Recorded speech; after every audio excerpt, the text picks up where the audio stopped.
The world, we're here with Brother Polight. I'm looking forward to the debate with the Rabbi on March 20th. Shout out to New Covenant. It's going to be a great debate for the community. And, he put me on a lot, schooled me a lot, and keeping up with saneter. He's the man, trendsetter. Without saneter, I don't know where we'll be at right now today. But obviously, our message is not out there like we would like it to be. But with guys like saneter, giving us that platform, we on the rise again. On the rise. So be there March 20th. The whole family's going to be in the building. It's going to be great.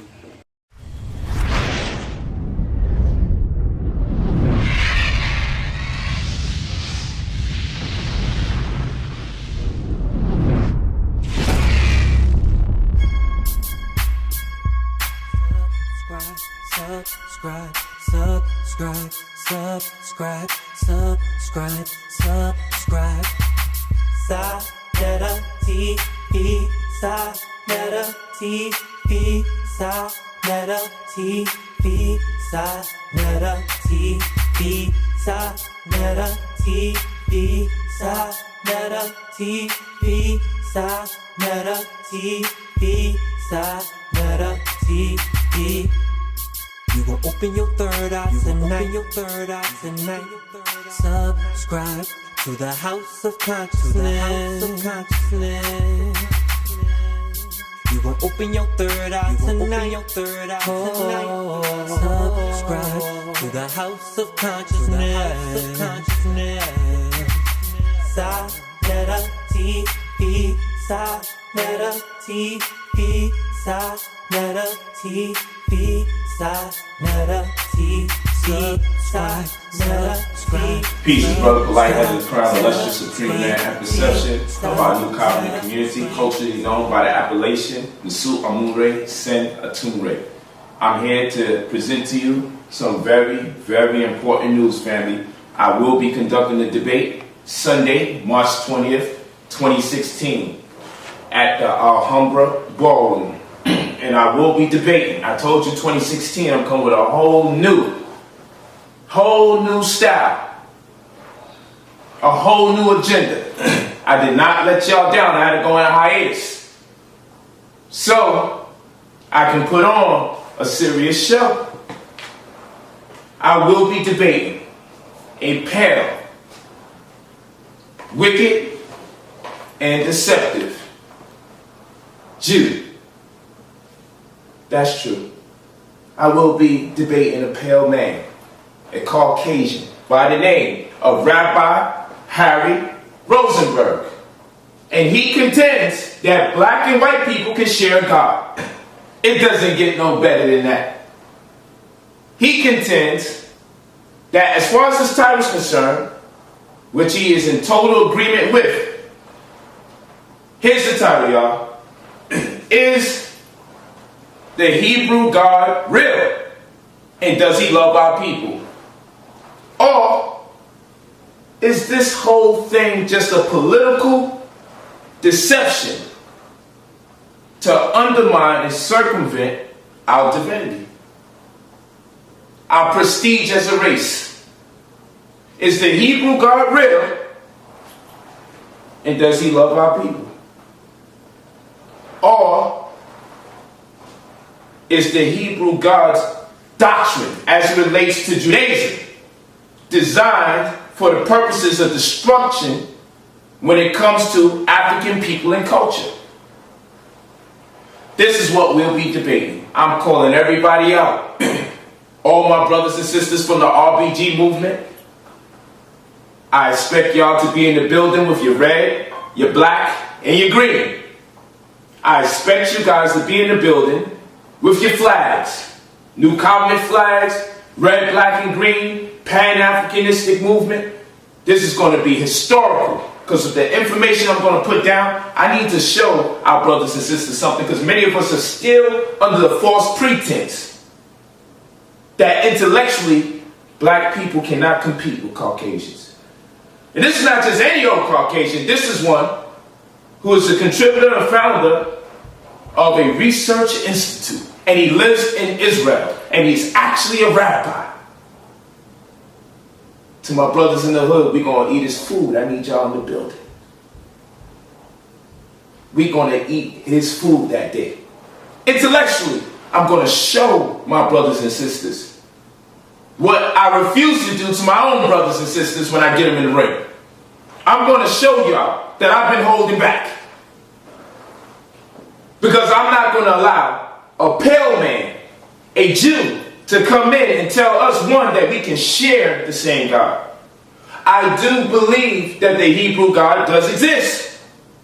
I believe that. He just doesn't exist when it comes to black people. He exists for white people.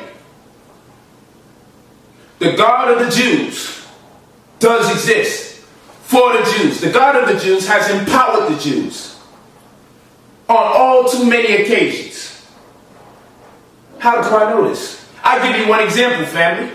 We can go into the 18th century. It's called the Triangular Trade, where the Jews funded and were responsible for the massive kidnapping of African indigenous peoples and brought to the West Indies in exchange for molasses for New England, only for it to be used to make rum to be sold back to the Africans to intoxicate them. How come we don't hear about that? How come the Jews funding several forms of slavery in the 1600s, in the 1700s, how come we tend to be totally oblivious of their hand in slavery? Now, for those of you apologetic Negroes out there, like, we shouldn't talk about the Jews. This is wrong. I want you guys to understand this. There's a thing called arraignment. There's such a thing called a grand jury.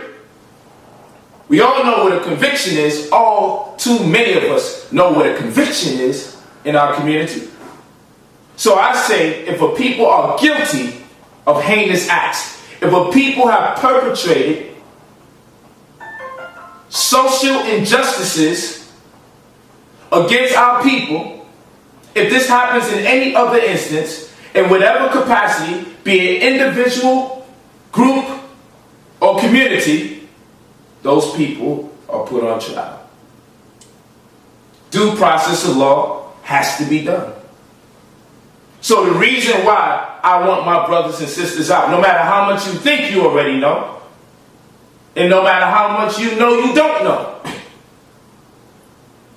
the white man will be on trial, but not just any white man. One of the most sophisticated white peoples on the planet, namely the pale Jew. He's brilliant. He's brilliant. But my question is this.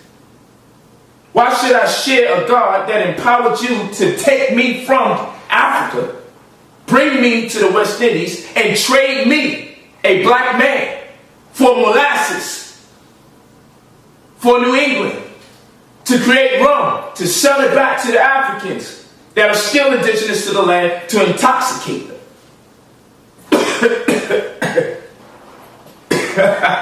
This thing is crazy. Just think about it. These people pray to God, and we should pray to the same God. And in one instance, these people that pray to God have been empowered to sell the same people praying, or the other people praying to the same God, in exchange for molasses. Just think about this for a second, family. Think about it. What business does a black man or black woman have sharing any God with a Jew? Now some may say this is anti-Semitism. No, this is real talk. That's what this is. You see, in my world, the reason why having these debates is so very important is because I don't believe we should have discussions void of the personalities that make up the topic of discussion.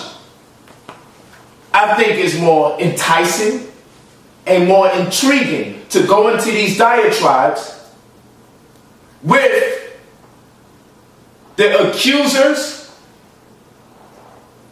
and the accusees. I believe they both should be present. So the people, in light of these deliberations, can definitively conclude or discern who was right and who was wrong. I'm coming with pure scholarship. You know why? Because it's very convenient for a Jew who prays to a Hebrew God who controls the media and portrays us as the prostitutes, as the pimps, as the drug dealers. They've been empowered by their God to demonstrate that image through their media. While I'm empowered by the forces of nature, both male and female, centrifugal and centripetal, to put on display, to showcase my talents as an uncredentialed scholar, a 10th grade dropout even, a former gang leader even. I'm going to take on this full of credentials scholar, white man, out of Israel, and rabbi. I was designed by the cosmos to do things in unprecedented fashion.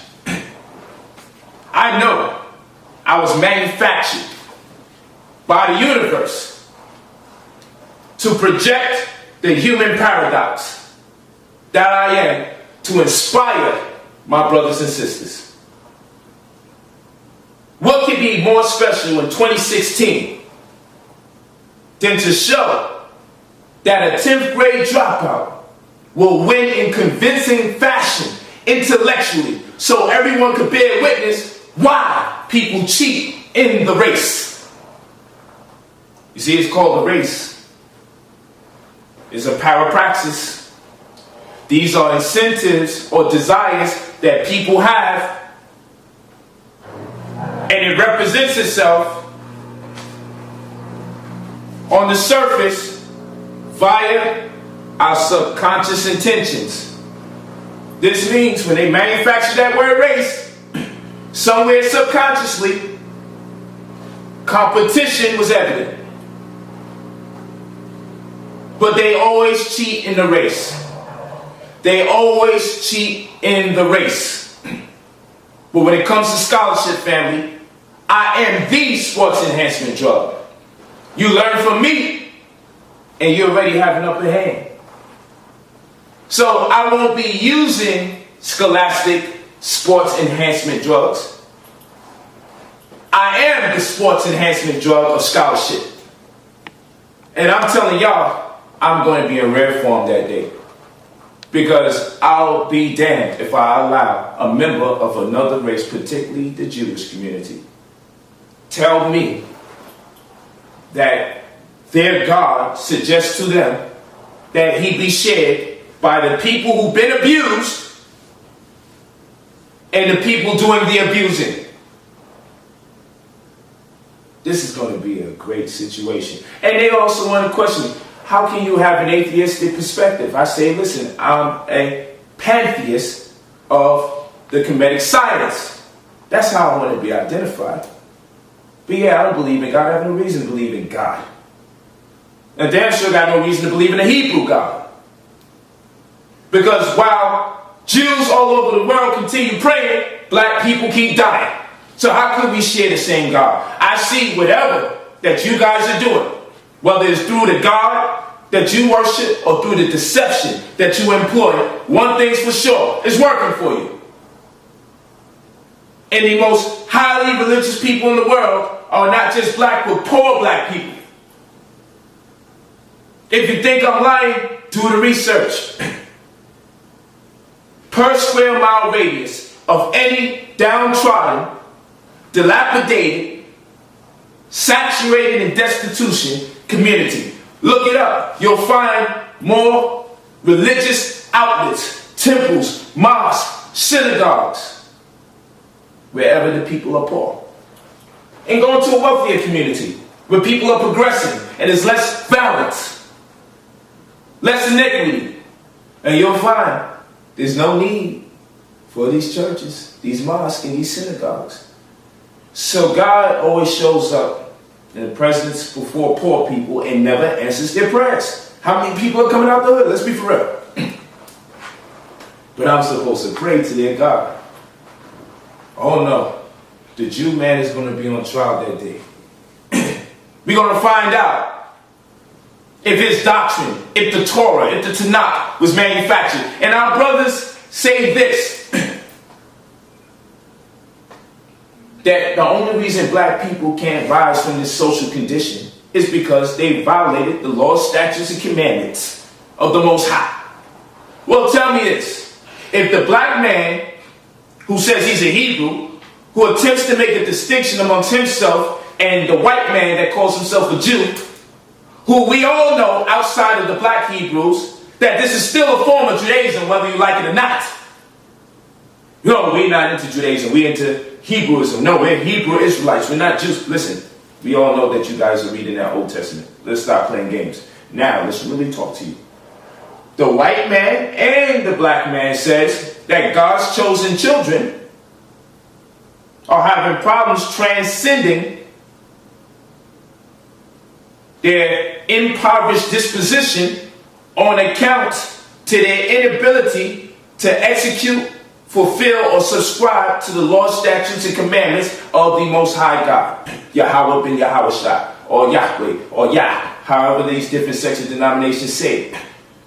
But now, we are in a quandary. Because it's easy for a black man to tell another black man that the reason why you're not coming up is because you're not worshiping God the right way, or following his cultural edict or religious demands or mandates right. Easy for a black man to have that conversation.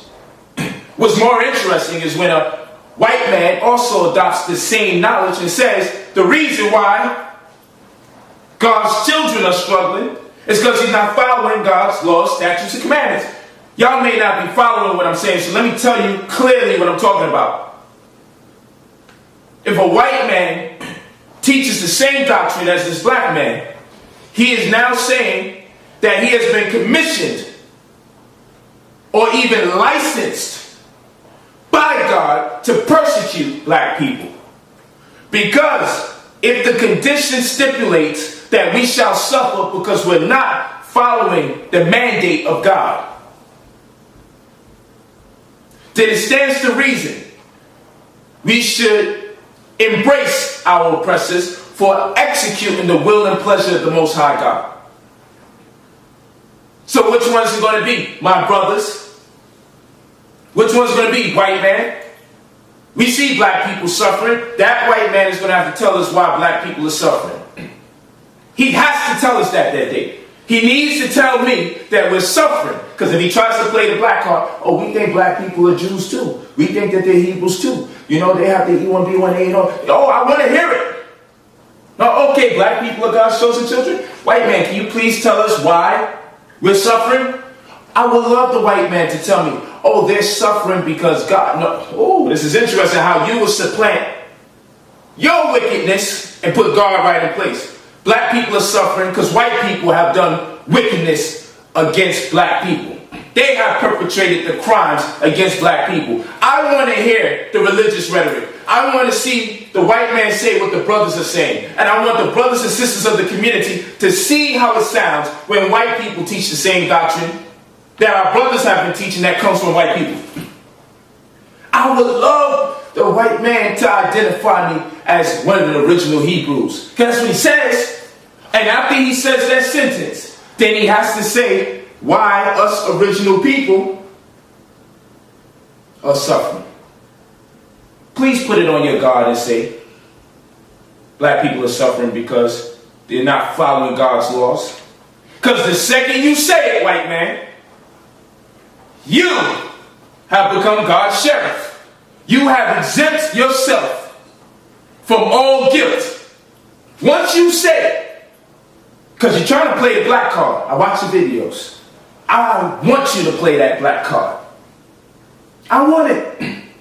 You got a limited line of credit. That's how black cards work. They're going to give you a limited amount of rope to hang yourself, because this time you're going to be on the noose. I want you to tell us that black people are undergoing this suffrage because they're not following the laws, statutes, and commandments of the Most High God. And they're being punished. Because then I need to conceptualize, what does that make you? Are you an enemy, white man? You couldn't possibly be an enemy if this is God's will and pleasure for us to be punished. In fact, we should embrace the punisher. Because it's only because, on account to us being punished by the punisher, that we will eventually change and be brought back to our right state of mind. Now we back into L. Ron Hubbard. Now we should look at L. Ron Hubbard and indemnify him of his bonds or social debt for what we thought to be ignorance. But instead, it becomes a revelation as he colonized South Africans under the pretense that they were inferior and they needed a third party or an intercessor to help build them up to social stature, to reinstill some kind of moral fiber into the psychology of these people because they don't know no better without their intercession. Listen, I will not be spewing a bunch of hateful words. That's what they would like. Not be cursing them out all day. That's what they want. I'm going to create a violent situation scholastically through my deliberation and presentation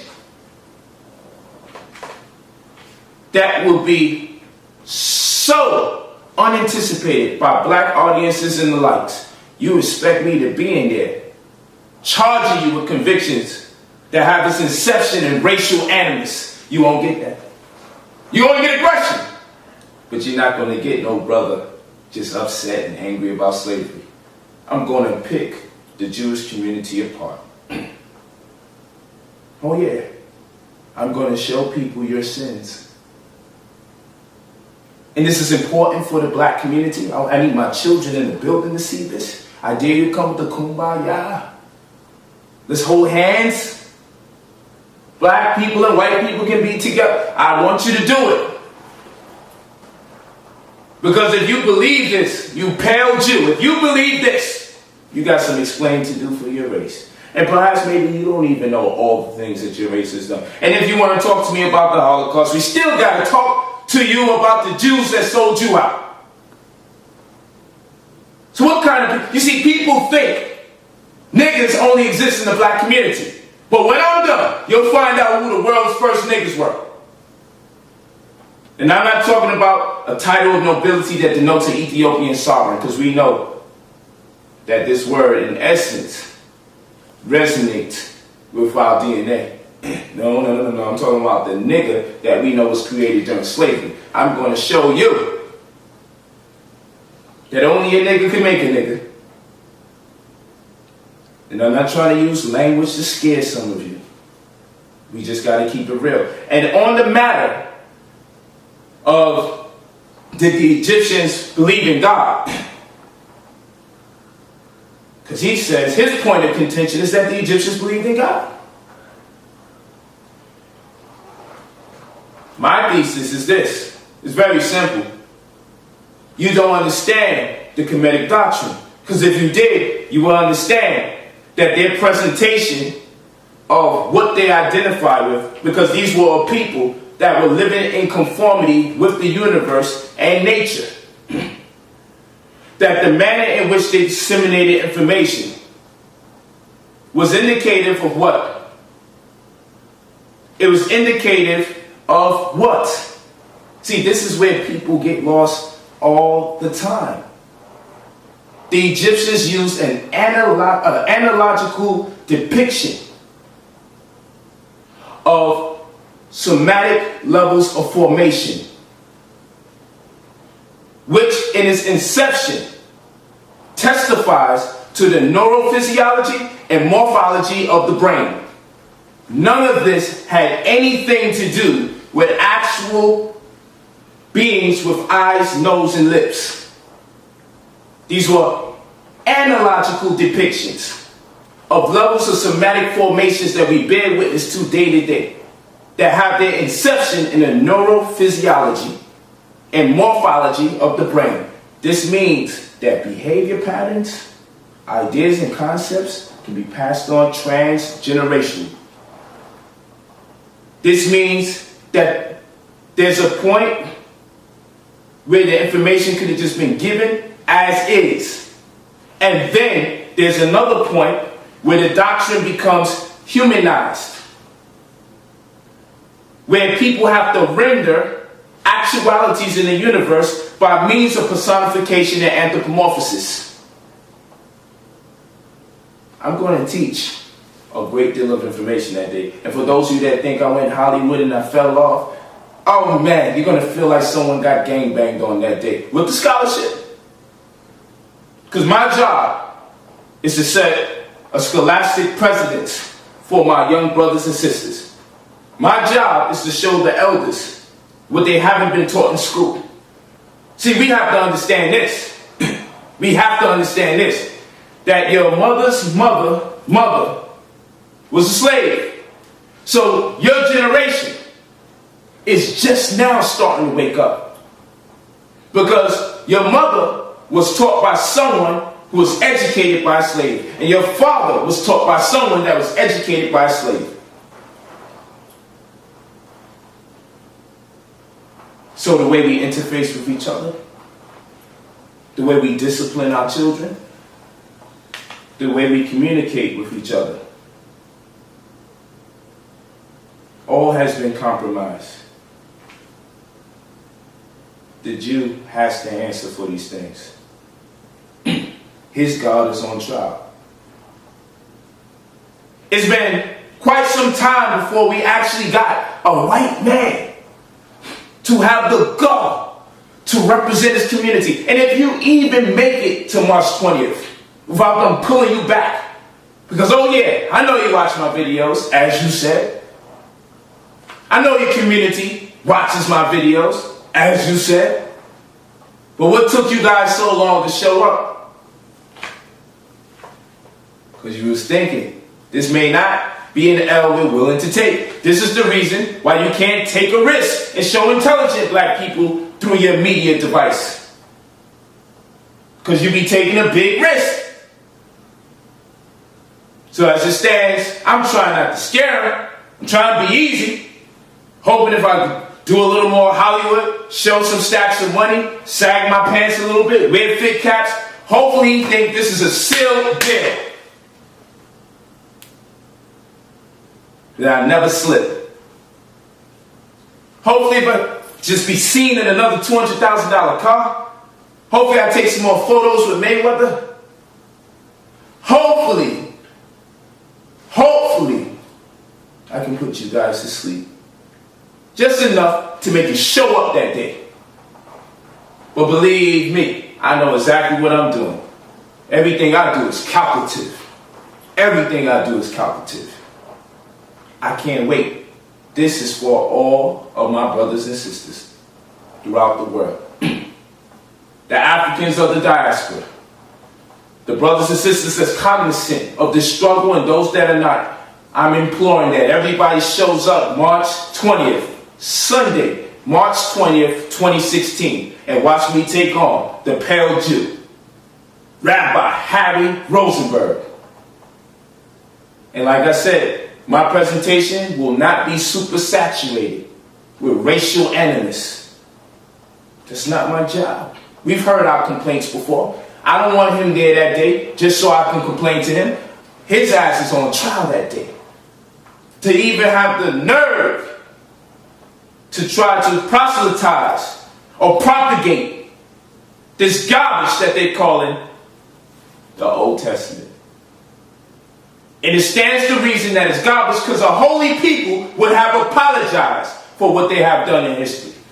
A holy people who play a significant role in laws that get made and the people that get convicted of crimes surely would understand. Their leaders at the very least, or the people who appointed those leaders, would have already realized the expedience of them responding for their acts of social injustice by now. Surely a people that are quick to say this is anti-Semitism would understand the necessity to make a public apology and fulfill reparations. Certainly people that have received their own reparations from their own purported dramas, their own forms of incapacitation and involuntary servitude. Surely a race or a group or a sub-race such as the Jews would understand the significance and expedience of putting forth an apology and holding themselves accountable for pushing back a race. So no, I'm not there to complain. I'm going to just put fact after fact after fact on the table. And I'm going to watch as this concept of God crumbles. Because I want to protect my people from that poisonous, toxic doctrine called the Tanakh. There is no God. Where is the Hebrews God? For Sean Bell, for Mike Brown. Where's he at? When they cut off our genitalia, when they emasculated us and castrated us, where was the Hebrew God? Why would that God empower the race that is responsible for the castration and continue to maintain or sustain the momentum of suffrage on the people that are his chosen? Or not? Why would God even need anyone to be abused in this capacity, such as black people? These are godless people portraying themselves as people of God. That's what they are. That's what they are.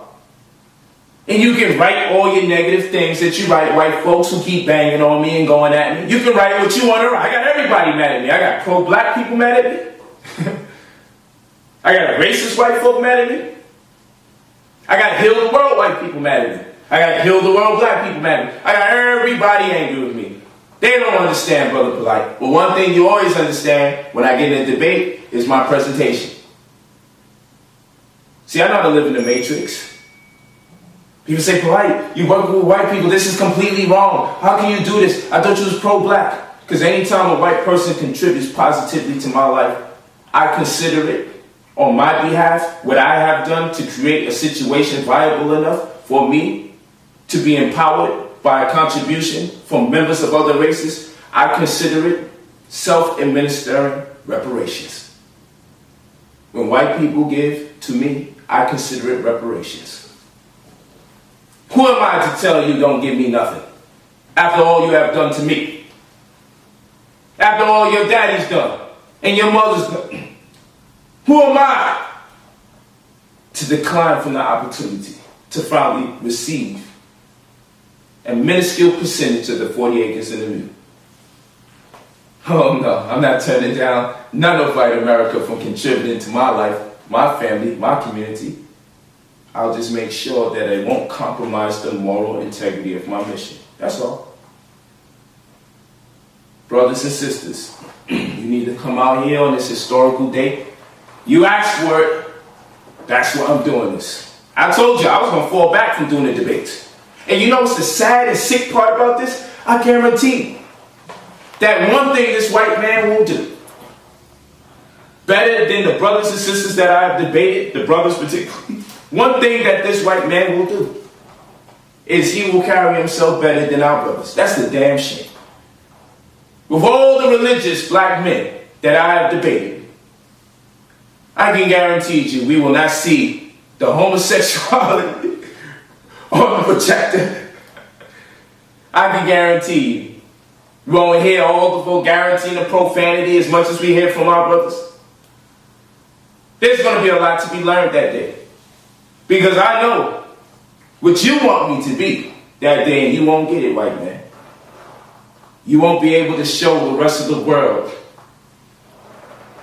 a man that can't subdue his passions. You will not be able to represent me like that. You will be in our platform, in our community, in Harlem, New York, on trial. And that's how you need to see this. Get your paperwork right.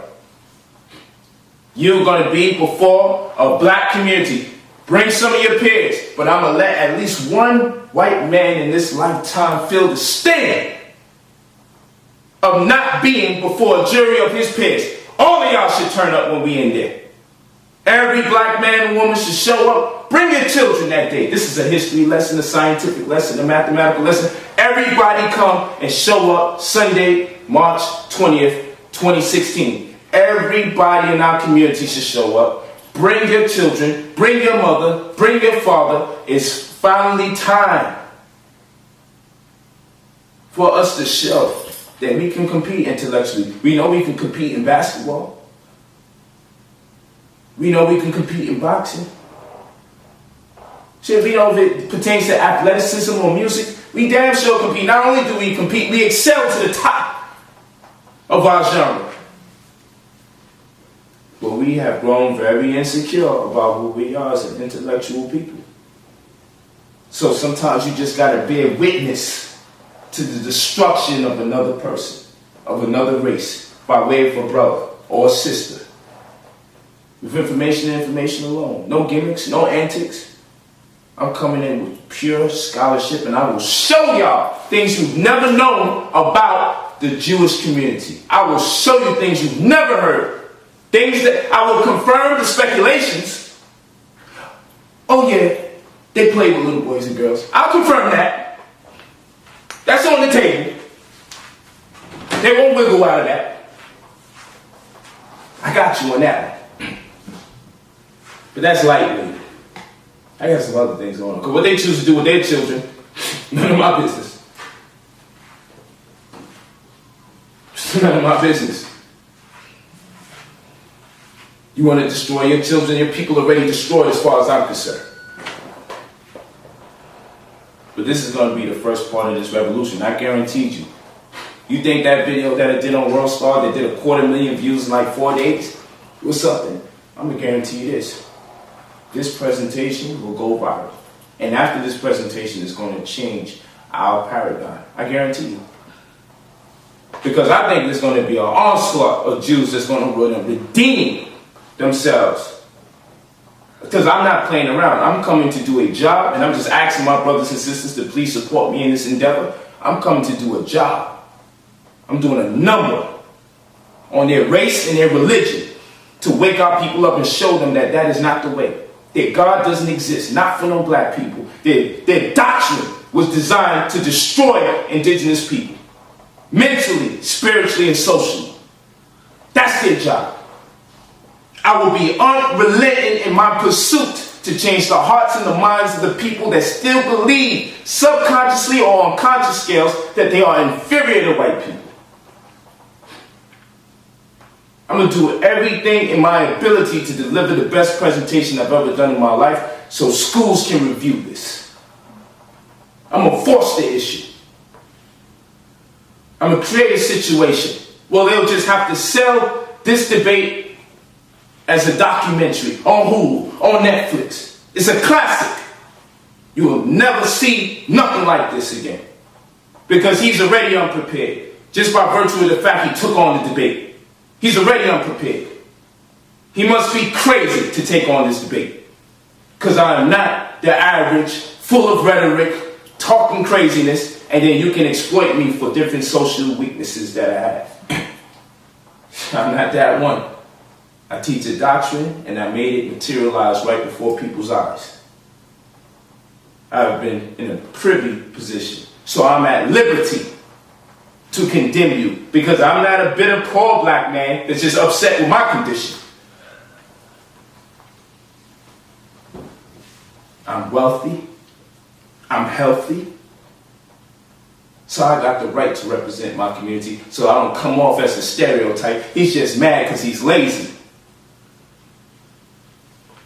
You condiment man. So a kind of man wants to get in the ring. Or mankind. Or man's best friend. Maybe I should start the doctrine when you're on all fours. Maybe we should start right from there and show you who helped you to walk on two legs. Don't worry, I'm not coming with the cat, rat, dog science. You're not going to put me into any trap. I'm not going to tell you about experiments from black germs and brown germs. No. I'm not knocking the homies. I'm not knocking you guys. Do what you do. But when I get in that building, I'm going to make sure that every hall of academia has to say, whether we like it or not, that black man was accurate. I got to create a situation based on scholarship that's so vital to our people that I can encourage them in just those few hours to change their lives and look at the true criminals for who and what they are, and to realize that black people weren't born criminals. Okay? This mode of intemperance is not us. The prostitution is not us. The drug dealing is not us. The adultery is not us. This is not who we really are. We are great, but we must separate ourselves from their God. So with that being said, I appreciate you, brothers and sisters. I need you to go to 2012stores.com. Get your tickets now. You know when I come through, it's a sold out show. People going to be around the corner. You already know.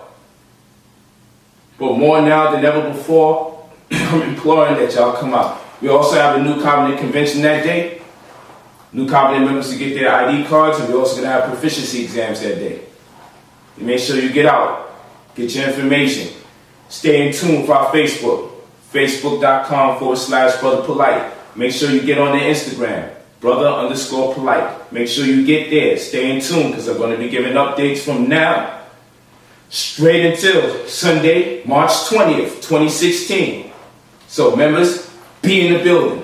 If ever there was a time to be about your community, not only are we reviving or erecting everything that we do in our greatest splendor, we are also imploring that you show up for this historical experience. So go to 2012stores.com, pick up your tickets, buy the pay-per-view.